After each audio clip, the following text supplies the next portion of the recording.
1929 n'était qu'un avertissement, et nous l'avons ignoré. En 1929, le monde s'est effondré du jour au lendemain.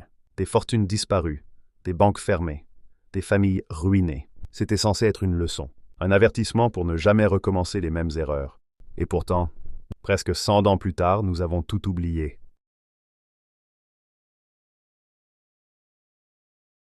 Et cette fois, le monde entier est concerné. 1929 n'était pas seulement une crise financière, c'était le point de rupture d'un système fondé sur l'excès. À l'époque, les gens croyaient à une croissance éternelle. Les journaux titraient « La prospérité est là pour durer ».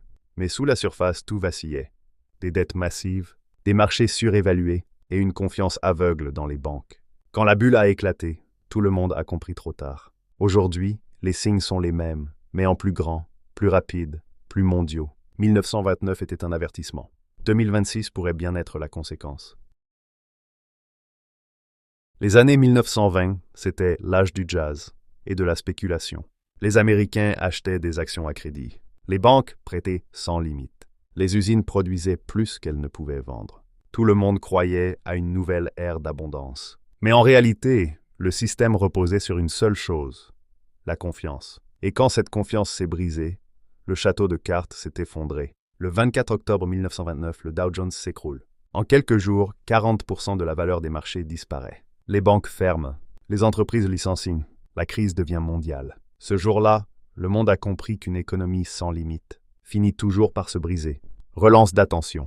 Et si ce scénario n'était pas de l'histoire ancienne, mais une répétition générale de ce qui nous attend? 2. Aujourd'hui, la même illusion, à plus grande échelle.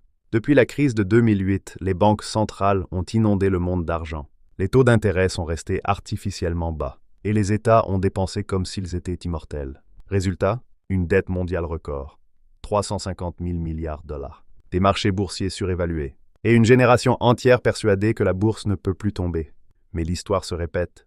Quand l'argent devient gratuit, il perd sa valeur. Quand tout le monde emprunte, plus personne ne peut rembourser. Les banques centrales tentent maintenant de corriger le tir en remontant les taux. Mais ce qu'elles ont créé pendant 15 ans ne peut pas s'effacer sans douleur. Nous avons recréé 1929, sauf qu'au lieu d'un seul pays, c'est la planète entière qui est en sursis. Relance d'attention. Et le plus inquiétant, c'est que cette fois, même ceux qui n'investissent pas seront touchés. 3. Le cœur du problème, la dette et la confiance. En 1929, la crise est née d'un excès de crédit privé. Aujourd'hui, elle vient de la dette publique. Les États-Unis dépensent plus de 1000 milliards de dollars par an rien qu'en intérêts. La France dépasse 3000 milliards de dette. Le Japon en est à 260% de son PIB. On ne parle plus de chiffres abstraits. Ce sont des dettes impossibles à rembourser. Et quand les investisseurs perdront confiance, les taux exploseront, les marchés chuteront, et les États seront forcés de couper dans leur budget. Santé, retraite, infrastructure, c'est la même mécanique qu'en 1929. Seule la taille a changé. Relance d'attention. La confiance, c'est la vraie monnaie du monde. Et en 2026, cette confiance pourrait s'effondrer plus vite que jamais. 4. Une économie mondiale interconnectée. En 1929, la crise est née à Wall Street, mais elle est restée majoritairement américaine. Aujourd'hui, tout est connecté. Un crash à New York peut provoquer des faillites en Europe et une crise en Chine peut bloquer les chaînes d'approvisionnement mondiales. C'est la mondialisation inversée. Le moindre choc se propage instantanément. Les signes avant-coureurs sont déjà là. L'immobilier chinois s'effondre. Les dettes américaines atteignent un record. Les pays émergents croulent sous l'inflation importée. Nous vivons une économie mondiale en équilibre instable. Un système tellement interconnecté qu'il suffit d'un grain de sable pour tout bloquer. Relance d'attention.